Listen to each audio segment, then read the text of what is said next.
ଆଜି ଆମେ ଜାଣିବା ସୃଷ୍ଟିର ମୂଳ କିଏ, ସୃଷ୍ଟି କେଉଁଠୁ ଆରମ୍ଭ ହୋଇଛି ଆଉ ତାର ସ୍ୱରୂପ କ'ଣ। ସେଇ କଥା ଶାସ୍ତ୍ରକାରମାନେ କୁହନ୍ତି, ଯାହାଠାରୁ ଜନ୍ମ ନିଅନ୍ତି ତାଙ୍କୁ ମା ବୋଲି ସମ୍ବୋଧନ କରାଯାଇଥାଏ। ମା କୋଷରୁ ଜୀବକୋଷର ସୃଷ୍ଟି। ଏହି ପରିପ୍ରେକ୍ଷୀରେ ଆଜି ବିଶ୍ୱ ବ୍ରହ୍ମାଣ୍ଡକୁ ତାହା ଆମର 7ଟି ଲୋକ ଏବଂ 14 ଭୁବନ 21 ବ୍ରହ୍ମାଣ୍ଡ ଏଇଭଳି ଭାବରେ ସମ୍ବୋଧିତ କରାଯାଇଅଛି। ତେଣୁ ଆଜି ଆମେ ଜାଣିବା ଯେଉଁ ଗୀତା ଜ୍ଞାନରେ ଭଗବାନ କୃଷ୍ଣ ଅର୍ଜୁନକୁ କହିଛନ୍ତି ଯେ କ୍ଷର ଆଉ ଅକ୍ଷରର ଜ୍ଞାନ ଦେଇ ବୁଝେଇଛନ୍ତି, ଯାହା ଆମେ ଦେଖୁଛନ୍ତି ତାହା କିଛି ବର୍ଷ ହେଲା ତାହା ସୃଷ୍ଟି ହୋଇଛି ଏବଂ ଯେତେ ଦେବତାମାନେ ଅଛନ୍ତି ସମସ୍ତ ସୂର୍ଯ୍ୟ ଚନ୍ଦ୍ର ଇନ୍ଦ୍ର ସମସ୍ତଙ୍କର ଆୟୁଷ ଅଛି, ସୀମା ଅଛି। ଏପରିକି ବ୍ରହ୍ମା ବିଷ୍ଣୁ ମହେଶ୍ୱର ମଧ୍ୟ ସେହି ସମୟର ସୀମା ଭିତରେ ଅଛନ୍ତି। ତାହେଲେ ତା ମୂଳ କିଏ?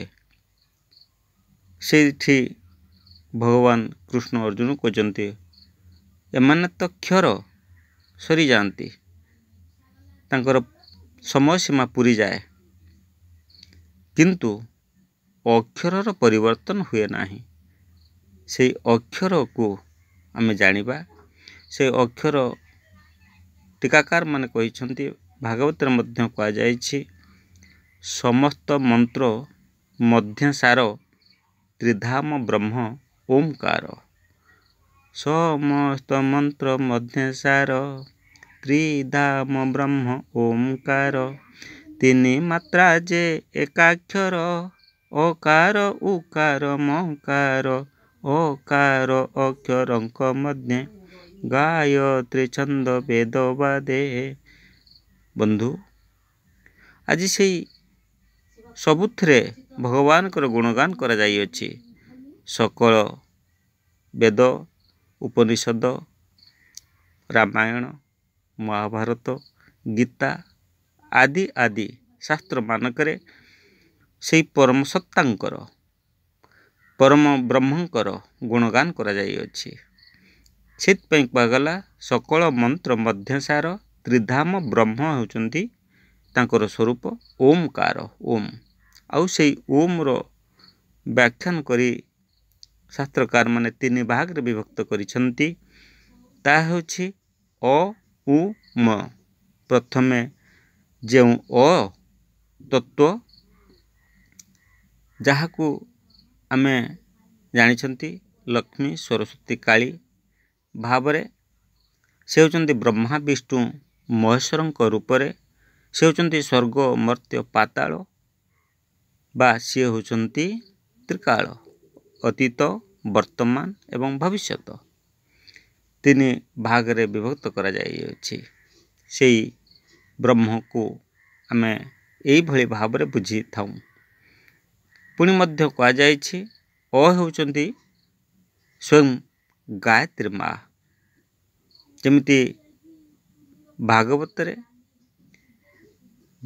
ଭଗବାନ କୃଷ୍ଣଙ୍କର ପ୍ରାଣ ହେଉଛନ୍ତି ରାଧାରାଣୀ, ମା ରାଧା। ତେବେ ସେଇଭଳି ଭାବରେ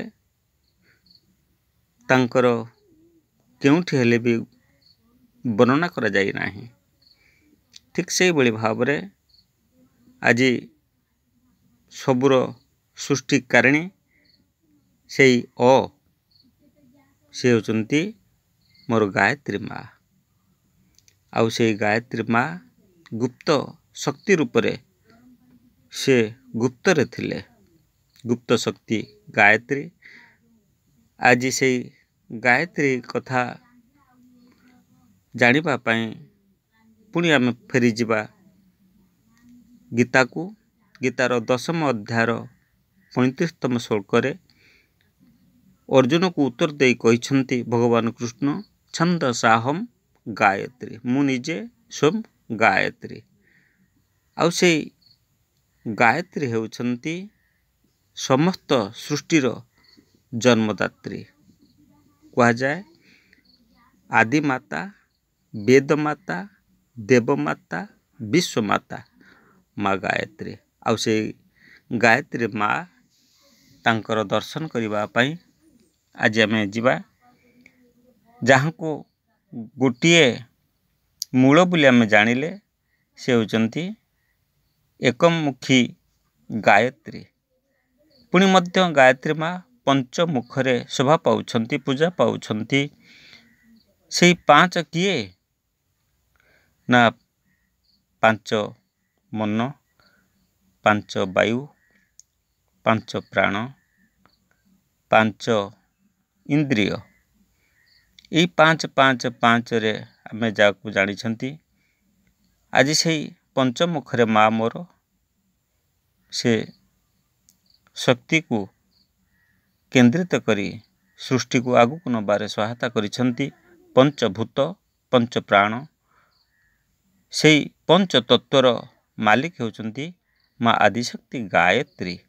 ଆଜି ତାଙ୍କରି ଅଭୟ ଚରଣରେ ଶରଣ ଯାଇ ଆଶୀର୍ବାଦ କାମନା କରିବା। ଓମ୍ ଶାନ୍ତି।